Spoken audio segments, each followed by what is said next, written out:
Buenas, ¿qué tal?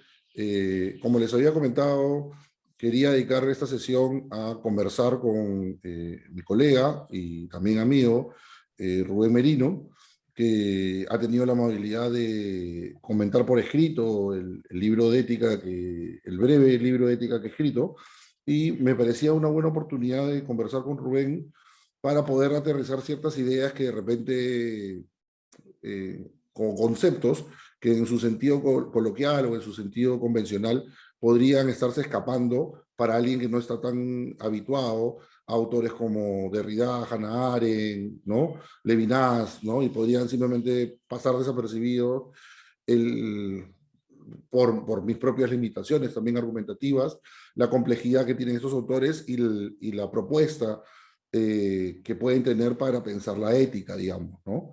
Entonces, yo quería comenzar, antes de hablar de esta definición que ha dado muy bien Rubén de una ética como responsabilidad, eh, cuando viste el texto y leíste que la propuesta era qué es la ética, ¿sentiste en conjunto que respondía a la pregunta o no? Sí, y de hecho, o sea, hacerse esa pregunta de qué es la ética, ¿no? Es bien difícil y es una pregunta bien particular, pero es una pregunta bien necesaria, ¿no? Porque siento que, o sea, llevamos cursos de ética, leemos a autores que tienen teorías sobre la ética, ¿no? Pero es como que se asumen un montón de cosas elementales, ¿no? Se asumen un montón de cosas elementales sobre qué estamos entendiendo por ética, ¿no? Y por lo tanto sobre qué estamos entendiendo por el ser humano como un sujeto ético, ¿no? Como un ser humano como un sujeto que ejerce acciones que pueden ser calificadas por la ética.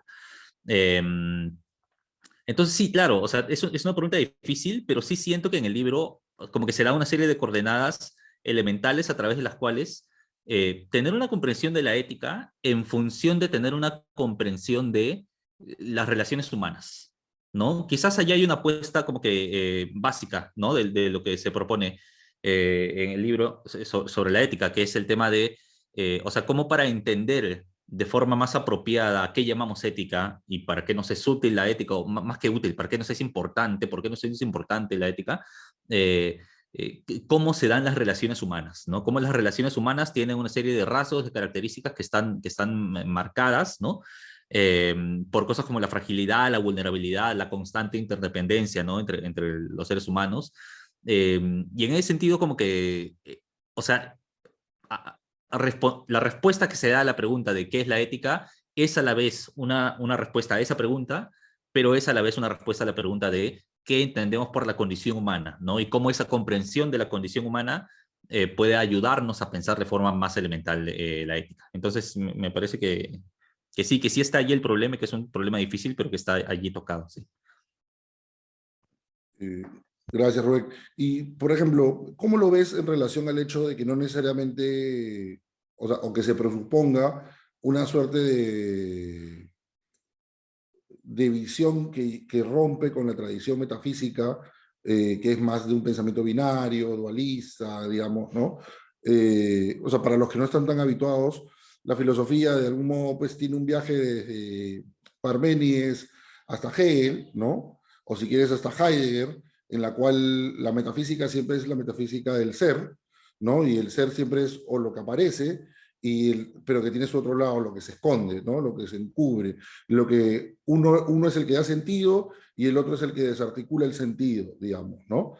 Entonces, el pensamiento occidental siempre se ha sentido cómodo, dando sentido, y precisamente desde ese dar sentido violenta aquello que aparece como desarticulado, como que no tiene forma, ¿no? Y en el siglo XX eso desarticulado que no tiene forma se ha visto en relación al tema de la mujer, al tema de las comunidades LGTB, ¿no?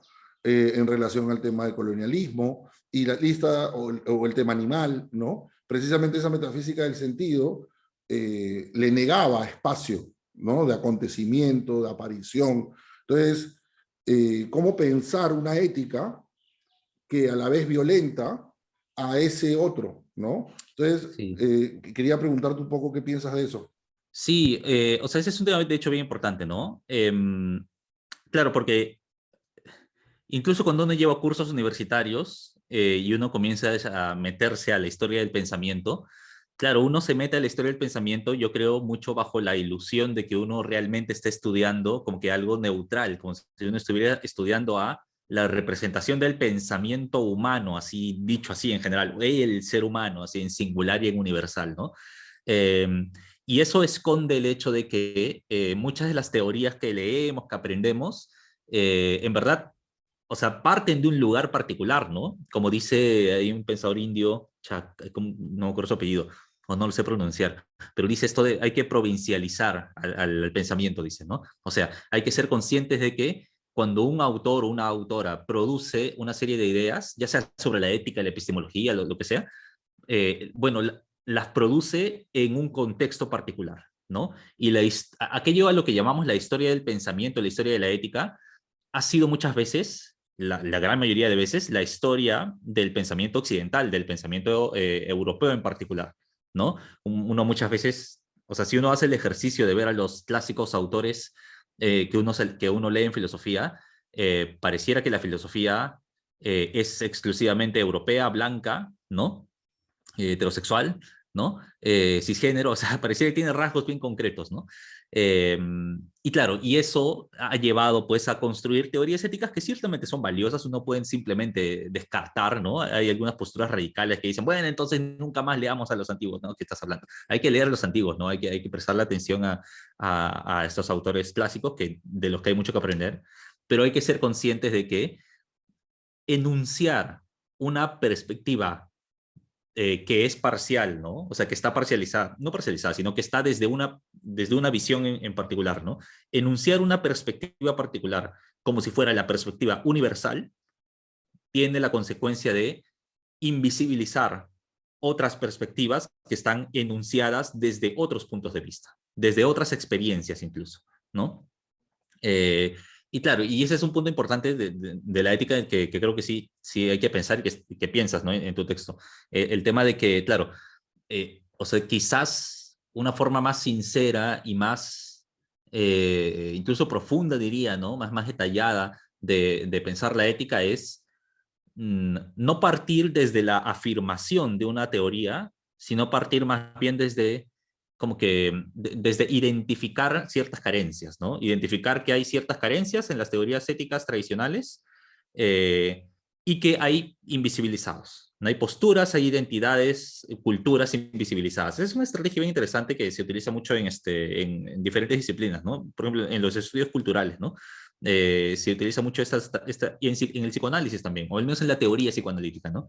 Se utiliza mucho esta estrategia de, a ver, en vez de en vez de describir como afirmativamente cómo es el sujeto, vayamos a la falta, vayamos al síntoma, ¿no? Que revela una falta y viendo la falta, o sea, viendo lo aparentemente ausente, viendo lo invisibilizado, lo que se está reprimiendo, vamos a poder entender más a profundidad, ¿no? La situación.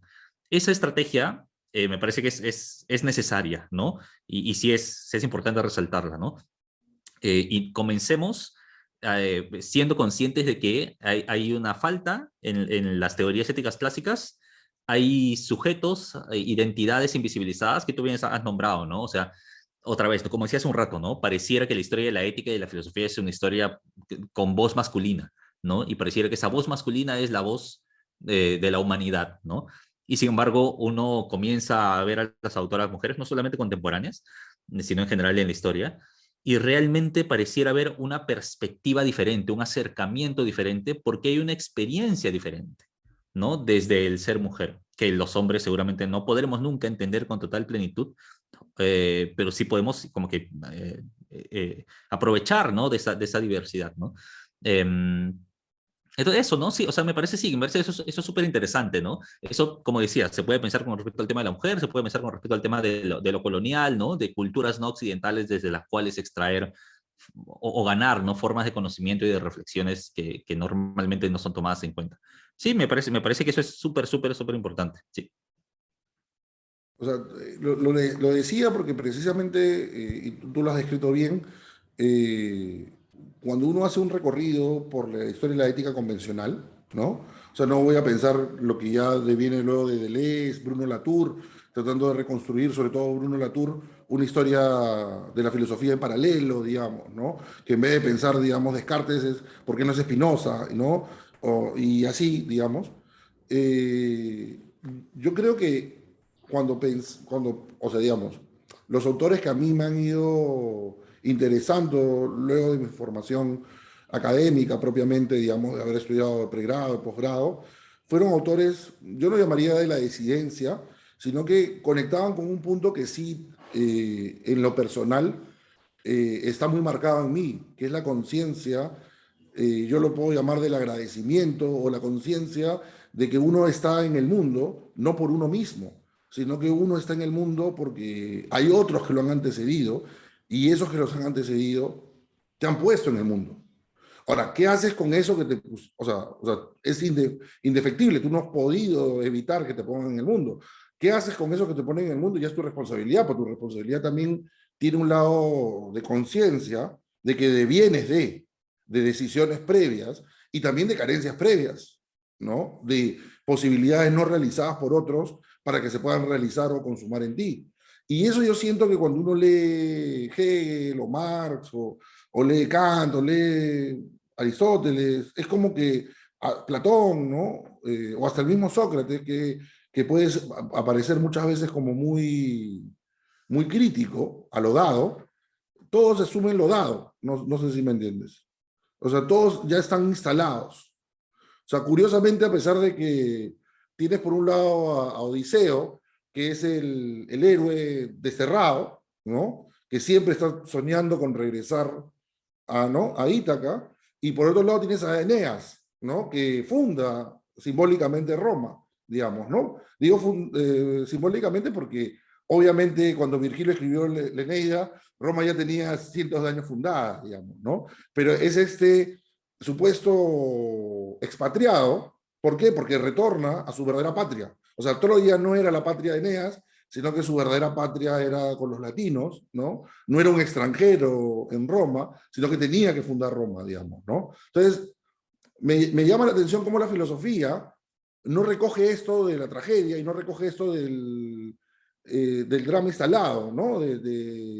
O sea, por lo menos del caso de Homero. Si Homero existió o no existió, esa es una discusión que se puede tener, pero todos sabemos que Platón, Aristóteles leyeron la Odisea, o sea, leyeron, ¿no? O sea, Ilíada, no hay forma que no lo hayan hecho, ¿no? Formaba parte de su paideia, de su formación. Y me parece interesante cómo su filosofía nunca parte de la conciencia de la pérdida, sino que ya son sujetos instalados en el mundo. Son sujetos instalados en el mundo con todas sus competencias y capacidades o que tienen el proyecto de realizarlas, ¿no? En el caso de Aristóteles, digamos, ¿no? En Aristóteles uno es un proyecto por hacerse, pero, ese proyecto por hacerse ya está, o sea, de algún modo ya está ya condicionado para que se dé, ¿no? Cuando uno piensa en las capacidades, como lo presenta Nussbaum o Amartya Sen, uno siempre siente que sí, pero es que en Aristóteles no hay esa conciencia de la gratuidad, ¿no? O sea, de la existencia. En Aristóteles es un hecho dado, no sé si me entiendes, ¿no? Uno ya está instalado en el mundo. ¿No? Yo siento cuando Nussbaum o Amartya Sen leen a Aristóteles, son muy, si quieres, generosos o muy, no sé el término, la palabra precisa, pero están viendo una perspectiva que siento que en el propio Aristóteles no está, ¿no?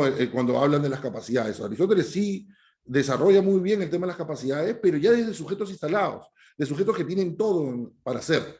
Y eso es lo que me gustaría que se entienda cuando digo sujetos instalados, ¿no? Que si lo traducimos al mundo contemporáneo es el sujeto en privilegio. O sea, el que ya tiene salud, educación, el que tiene un lugar confortable, un lugar seguro, el que ya posee una serie de condiciones para el desarrollo de sus capacidades, sus habilidades. Y esa realidad no es la realidad de todos los seres humanos, pues. O sea, el percentil que llega a tener esa condición básica para hacer es menor. O sea, es una élite, es una casta, ¿no? Y claro, nuevamente, en la Atenas de Platón o de Aristóteles, eran castas y ellos no tenían ningún problema en verse, o sea, de repente, acá los antropólogos podrían decir, no, casta es el término que utilizamos para las comunidades de la India, pero creo que se entiende cuando digo casta que me refiero a una élite, ¿no? Y si no le gusta el término casta, usemos el término élite. Ellos no se cuestionaban ser una élite. Y desde esa condición de élite se asumían. Los romanos también, ¿no? A mí me gusta mucho, aunque te suene contraproducente, me gusta mucho este supuesto brindis romano, que yo lo entiendo de otra forma, a como se puede entender convencionalmente, que es por nosotros y los iguales a nosotros, que quedan pocos, digamos, ¿no? O sea, los patricios romanos siempre eran conscientes, supuestamente, de que eran distintos, ¿no? De que algo había en ellos que no se podía asemejar a los que ya estaban, los que estaban viniendo en el mundo, ¿no? Como que ese mundo puro, si quieres, original, se estaba agotando, se estaba terminando en el tiempo, ¿no?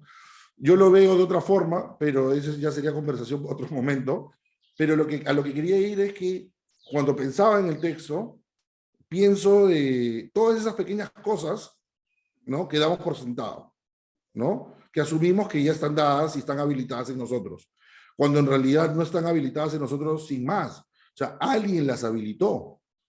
Y eso, en el fondo, para mí, o sea, sin duda, yo me enamoré de Heidegger antes de leer, de que me enseñara Fico, ¿no? El profesor Fico Camino, que yo le digo Fico porque lo conozco y es amigo. Y yo me acuerdo mucho la primera vez que saqué la edición esta de chilena, de Ser y Tiempo, que supuestamente era una nueva edición, estaba todavía, creo, ni en Estudio General de Letras, recién comenzando el primer ciclo, y verla, ¿no? Y leer, que no entendía nada de lo que decía el Ser y Tiempo, pero cuando comencé a leerlo decía, yo no me identifico con este Dasein, no sé si me entiendes, porque para mí,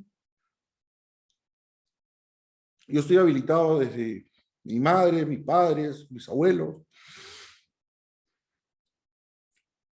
Disculpa que me ponga siempre sensible con esto, pero para mí uno está habilitado desde el otro, no desde, uno no es desde uno mismo. Y eso es lo que siempre me ha hecho ruido. De repente Nietzsche era el que me parecía interesante por eso, ¿no? Porque rompía con esa conciencia de, sí, siempre Nietzsche juega con la máscara de, supuestamente, de la fuerza, de la viralidad, ¿no? Pero también regresa al niño, regresa a la fragilidad, a la vulnerabilidad, y creo que la vulnerabilidad forma parte de la condición de la existencia, ¿no? O sea, incluso ahorita, si me emociona es por siempre acordarme de mis padres, ahora que no están, todavía me mueve, pero incluso eso, ¿no? O sea, el poder llorar es algo que supuestamente desde la masculinidad no se debe hacer, ¿no? O desde la idea del decoro no se debe hacer. Pero creo que eso es lo que nos hace seres humanos, el sentir, ¿no? El sentirnos afectados por lo que no están, ¿no? O sea, esta nostalgia de que, no nostalgia con tristeza, sino nostalgia con, o sea, porque lo que no quisiera que se entienda cuando me salen lágrimas es que es pena, sino que es una emoción que te embarga. No es pena, porque no siento pena. Lo que siento es una emoción que me embarga. Y es una emoción que es la forma que se expresa, podría ser subiendo la voz o no sé, ¿me entiendes? ¿No? Pero con los años lo que yo creo que he dejado que fluya es a través de la lágrima, ¿no? Pero regresando al punto, como te decía, es, creo que lo que yo sentía y que recién lo encontré con autores como Hannah Arendt, con Levinas, con Derrida, con Rosenzweig, ¿no? Porque Wittgenstein no tiene eso, ¿no? Wittgenstein no tiene, o sea, Wittgenstein es alguien que tiene su propio sentido, pero no entiende por qué el sentido que está habilitado es un sentido común, general. No tiene una conciencia de fragilidad en Wittgenstein, no hay conciencia de la fragilidad. En Wittgenstein es, ¿por qué pensamos así? ¿O por qué la mayoría de la gente piensa así? Pero nunca se siente, no sé si me entiendes, deshabilitado, ¿no? En cambio, me gusta más Levinas, Rosenzweig, Derrida, porque son autores que piensan desde la conciencia que significa por mucho tiempo haber sido deshabilitados, ¿no? Por mucho tiempo no haber tenido un lugar, un espacio, por ser judío, por ser magrebí, por ser francés, ¿no? Patanera, como le decían a los a los inmigrantes de la Francia argelina, ¿no? Como caso de Riad. Entonces, me llama la atención que la ética no parte de esa conciencia de la vulnerabilidad. Claro, después ya, o sea, Nancy Fraser o Judith Butler, ¿no? Trabajan la conciencia de la vulnerabilidad. Segato piensa desde la conciencia de la vulnerabilidad. Y como tú bien has dicho, podríamos pensar ya en otros autores de la colonialidad o la descolonización que han comenzado a pensar desde la fractura, desde el rompimiento, digamos, ¿no? Pero yo sentía que, como te digo, que para responder a la pregunta de la ética teníamos que comenzar a pensar en cosas que usualmente no estamos pensando. O sea, normalmente cuando pensamos en la ética es, ¿qué es lo bueno? ¿Qué es lo justo? ¿Qué es? Y no, o sea, espérate un ratito. Antes de que pienses qué es lo justo, piensa la fragilidad del humano, la fragilidad de la existencia humana, o sea, de las acciones humanas, ¿no? La propia vulnerabilidad, la conciencia de la interdependencia, porque eso que puede parecer como muy exterior, es fundamental en la constitución de un individuo para actuar. O sea, una persona no puede actuar o no debería actuar si no es consciente de esa vulnerabilidad compartida con otras y con otros. Porque el estar habilitado en el mundo, muchas veces es estar habilitado desde privilegios que tú no has concretado desde ti mismo. Pero discúlpame, Rubén. No, sí, sí, o sea, me verdad muy de acuerdo con todo lo que dices y muy identificado, ¿no? Con esa forma de pensar la ética desde la vulnerabilidad. Comentabas el tema de los privilegios y creo que eso es bien, bien importante pensarlo, ¿no? Creo que no se piensa lo suficiente y quizás hasta es un concepto, ¿no? El privilegio que como concepto debería ser más importante en la ética, debería ser más reflexionado, ¿no? De forma sistemática. Porque claro, uno de los rasgos más característicos del privilegio es que se hace invisible para el sujeto privilegiado, ¿no? El sujeto que nace en el privilegio eh, es como que asume que sus condiciones de vida son normales, que así es, ¿no? Y resulta muy difícil para esa persona, auténticamente muy difícil, ¿eh?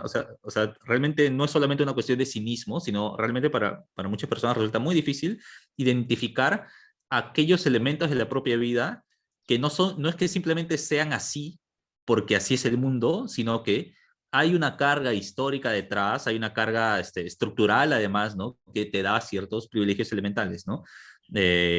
Como digo, parecen invisibles, pero están allí, ¿no? Y claro, y creo que eso tiene que ver, ¿no? O sea, con por qué a lo largo de la historia de la ética y de la filosofía es tan, o sea, es tan común encontrar estas propuestas que no son conscientes, ¿no? De las de la propia falta o que no le prestan atención a eso, ¿no? Aquello que están invisibilizando. O sea, en ese sentido estoy súper de acuerdo con lo que dices. Me gusta además que traigas a Nietzsche. Nietzsche quizás es un autor que también, ¿no? Que se puede, sobre el que se puede, podemos pensarlo un poquito más porque es un autor que yo creo que funda, no sé si funda, pero en todo caso da un, no sé, le da una patada a una puerta, nos abre una puerta así, pero con furia, ¿no? Es decir, es como si se estuviera pegando a todos, ¿no? Lo que uno cuando lee por primera vez a Nietzsche, después de leer, ¿no? A los clásicos, a los antiguos, eh, uno se confronta con Nietzsche y es como que Nietzsche te viene a decir, te tira un balde de agua, ¿no? De agua fría, y te viene a decir, a ver, vamos a pensar aquello que no has estado pensando hasta ahora, que es la vulnerabilidad humana, ¿no? El hecho de la vulnerabilidad humana. Entonces sí, me gusta mucho eso, recordarlo a ese autor, porque creo que es súper, súper importante. Y algo más pensaba que se me dio en la cabeza, algo más quería comentar que se me dio en la cabeza. Pero bueno, es esto, es esta idea elemental, ¿no? De efectivamente partir de la conciencia de la vulnerabilidad para tener una reflexión ética no solamente más sincera, sino más profunda, ¿no? Porque nos permite efectivamente identificar problemas éticos que usualmente no están siendo identificados, ¿no? Ya me acuerdo qué quería decir. O sea, creo que no es casualidad que a lo largo de tu texto, por ejemplo, y tú sabes que yo comparto esto contigo, Juan, ¿no? Que se sienta la influencia tan fuerte de autoras, mujeres, ¿no? O de autores judíos, ¿no? Que sufrieron directamente la persecución durante el siglo XX, ¿no? No es casualidad que tu perspectiva se sienta atraída por estos autores y autoras, ¿no? Y como digo, tú sabes que yo comparto esto contigo, ¿no? Pensaba, me acordaba de hace poco, creo que fue el año pasado, hubo un comentario que me hicieron, me acuerdo, en una encuesta, que decía algo así como, eh, el curso está bien, pero muchas autoras mujeres judías, una cosa así, ¿no? Y para empezar me preocupé de quién había hecho ese comentario, porque yo nunca había notado a nadie en las clases molesto porque le damos a muchas mujeres o a muchas judías, pero me preocupé mucho de que quién he tenido en la clase que no quiere leer a mujeres judías. Eh, pero ¿por qué traigo este recuerdo, esta anécdota? Porque, eh, o sea, creo que no es casualidad que cuando uno comienza a investigar y a leer la filosofía contemporánea y a autores contemporáneos, que uno realmente se encuentre con cosas más novedosas, más profundas, ¿no? En autores o sea, que tienen rasgos tradicionalmente excluidos de la academia, ¿no? Tradicionalmente excluidos como por ejemplo las mujeres, ¿no? Eh, o personas pues con identidades de género no binarias, podríamos decir de repente, ¿no? Hay toda una corriente ahí de pensamiento súper interesante y novedosa. Eh, o personas como Rita Segato, ¿no? De un contexto latinoamericano, ¿no? Que viene a decir cosas súper interesantes también otra vez, ¿no? Como decíamos, ¿no? Pensadores judíos, ¿no? No es casualidad eh, que hoy en día, ¿no? Cuando tenemos esta circunstancia del mundo todo más globalizado, ¿no? Donde hay más fácil acceso a la diversidad y al encuentro con diferentes culturas, no es casualidad que hayan aparecido así, ¿no? Esta serie de autores y autoras que desde sus vulnerabilidades, desde sus identidades tradicionalmente excluidas, dicen algo realmente novedoso, algo realmente diferente, ¿no? Entonces, que esos autores y autoras nos influencien, eh, y que nos lleven a tener una perspectiva un poquito diferente de repente de la ética, no es casual, ¿no? Al contrario, es algo que, por eso traía esta anécdota, ¿no? Porque esta persona, no sé si era chico o chica, que decían, no, muchas mujeres judías estamos leyendo. Al contrario, yo diría, o sea, oye, pero al contrario, es lo que hoy en día hay que leer, ¿no? Hay que leer a quienes están justamente desde ese lado, porque ya, o sea, si uno quiere hoy en día aprender, no sé, lo que dice Platón, ciertamente uno aprende en un curso universitario, pero también hay que aprovechar pues para leer a estos otros autores y autoras que tienen cosas súper diferentes y novedosas, ¿no? Sí.